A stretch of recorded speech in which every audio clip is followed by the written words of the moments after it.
But of course, Azerbaijan's top problem remains the unresolved conflict between Armenia and Azerbaijan. Here, everything is clear.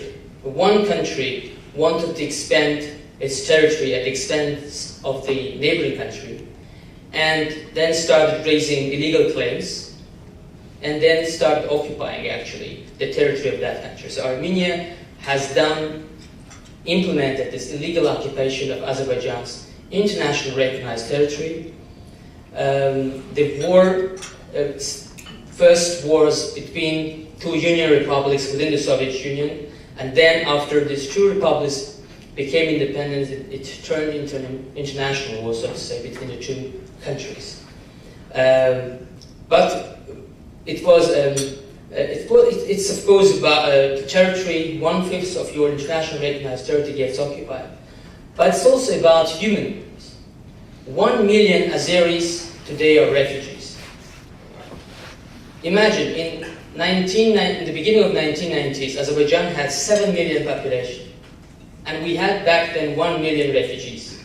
So every 7th inhabitant of Azerbaijan, citizen of Azerbaijan, was a refugee. And today, it's 9 million, 9.3 million. But of course, the number of refugees has increased also significantly. But they are still there. They are still refugees. They can't go back to their homes. They had to leave their homes, oftentimes overnight, leaving behind everything they had, and with the hope that they will come back.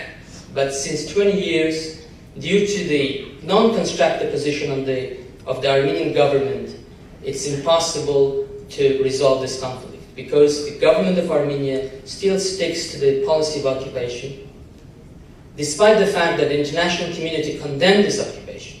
In 1993, when these territories were occupied, which include not only Nagorno-Karabakh region, but also 7 districts around Nagorno-Karabakh, where almost just few Armenians lived. Armenians lived primarily in Nagorno-Karabakh. Also, 25 to 30% of Nagorno-Karabakh's population were also Azeris. So, the whole, when the territories were occupied, United Nations Security Council passed 4 resolutions condemning this illegal occupation, and very explicitly demanded the unconditional withdrawal of all Armenian troops from the occupied territories. But the resolutions were not implemented, were defied by Armenia, and as always, when there is a will in the Security Council, the resolutions get implemented very quickly, as we saw it in the Libyan case. But when there is no will, out of I don't know what reasons, then they can still remain on paper for 20 years without being implemented. So what is now very important for the government of Armenia to understand, that Armenia urgently needs peace with its neighbor. Armenia has 2 of its longest borders closed, the one with Azerbaijan, the other one with Turkey. It has lost almost half of its population. It has the weakest economy in the entire region. That's why people are leaving the country. It had 3 million population in the beginning of the 1990s, and now, according to different estimates, 1.5 million have remained in the country. The one independent recent survey showed that 64% of Armenians want to leave the country, primarily the young Armenians. So I think it should be a clear message and signal to the government of Armenia that this is not the policy to pursue. If you think really about the future of your country, you should find ways to come to terms with your neighbor to stop occupying large territories of another country, and also allow those civilians come back to their homes. Regrettably, my impression is that so far there is this understanding is failing on the part of the Armenian government.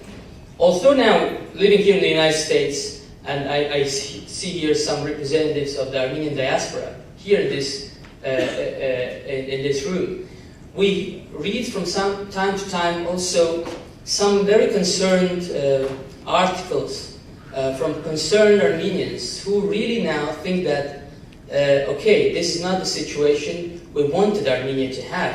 when we started supporting this country, our motherland, so to say, back 20 years ago. So one article I read is from Jural Rebaridian, who was actually foreign policy advisor to the Armenian president in the 1990s, and he's a very respected diaspora Armenian who lives in Michigan, and he's a professor of Armenian studies there. He said, how can you build a nation without population? The depopulation of Armenia is the biggest threat for Armenia's future. It's much more important than Nagorno-Karabakh or the so-called genocide, he said. And we hear some other voices that say that we should be agents of change in Armenia. So blindly supporting Armenia, what Armenia does, is not helpful. So I hope these messages will be conveyed, or are conveyed to Yerevan, and the government there will understand how important it is for them, for the people of Armenia, to find a solution. And the best solution, also as proposed several times by the Minsk group of the OSCE, which is responsible for the mediation in this conflict, is the highest level of autonomy for Nagorno-Karabakh within Azerbaijan, even the higher level of autonomy that the Armenian minority in Nagorno-Karabakh enjoyed during the Soviet times. Also during the Soviet times, as we all know, the situation in Nagorno-Karabakh was the economic conditions were the best in the entire Azerbaijan. Armenians enjoyed all rights. They had churches, they had theaters, university. The government was 99% Armenian, the parliament, etc. But now, even a higher autonomy would be possible, and that's the only reasonable solution. That self-rule within Azerbaijan, enabling Azerbaijani refugees getting back to their homes, and then opening all communications with Armenia between the two countries, starting trade, commercial relationship. I'll give you just one fact, which shows the spirit of good neighborly relations Azerbaijan has. For example, Azerbaijan State Oil Company in Georgia is the largest taxpayer in this country. The state oil company has invested $1 billion into Georgia's economy. During many of the hardest times Georgia had for the last 7-8 years, Azerbaijan was on the side of Georgia, supporting it. Even sometimes causing problems for that support with other countries. But nevertheless, when our friend and partner, a neighbor needed our help, we were there.